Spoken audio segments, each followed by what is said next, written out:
агентии мубориза бо коррупсияи тоҷикистон рӯзи 17 май хабар дод ки ду корманди бахши мусоиботи вазорати молияи тоҷикистон дар байни 3 соли 2018-2020 бо роҳи сохтакорӣ беш аз 4 миллион сомониро тасарруф карданд. маркази матбуотии агентӣ гуфт рӯзива наргис мемундӯстовна дар вазифаи сардори шӯъбаи мусоиботи раёсати корҳои вазорати молияи ҷумҳурии тоҷикистон кор карда истода, аз рӯи маслиҳати пешакӣ бо мутахассиси пешбари амин раёсат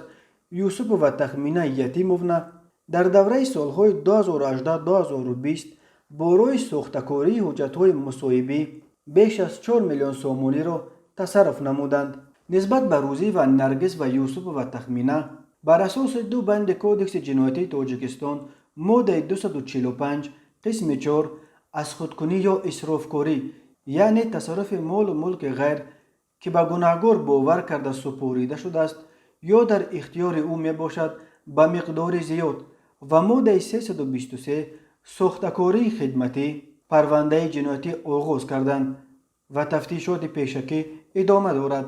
ба онҳо барои аз худ кардани маблағҳои давлатӣ ҳамчун ҷазо ҷарима ба маблағи аз 1824 то 2700 нишондиҳанда ва ё аз 10 то 15 соли ҳукми зиндон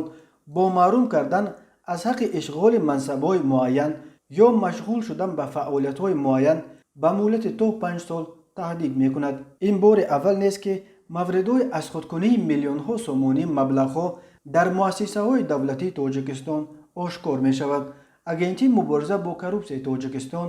моҳи апрел хабар дода буд ки дар пайи санҷиши фаъолияти молиявии иқтисодии нерӯгоҳи норак тасарруфи 2 миллиону 383 ҳазор сомонӣ музди меҳнати коргарони ин нерӯгоҳ аз ҷониби шахсони масъул ошкор гардида дар рафти санҷиш 1 миллиону 818 ҳазор сомонӣ аз ин ҳаҷми зарари ошкоршударо тавонистанд барқарор кунанд. тоҷикистон яке аз фасодзадатарин кишварҳои дунё ба шумор рафта дар гузориши солонаи созмони Transparency International дар байни 180 кишвар аз лиҳози сатҳи фасод имсол дар мақоми 149 ҷой гирифта буд.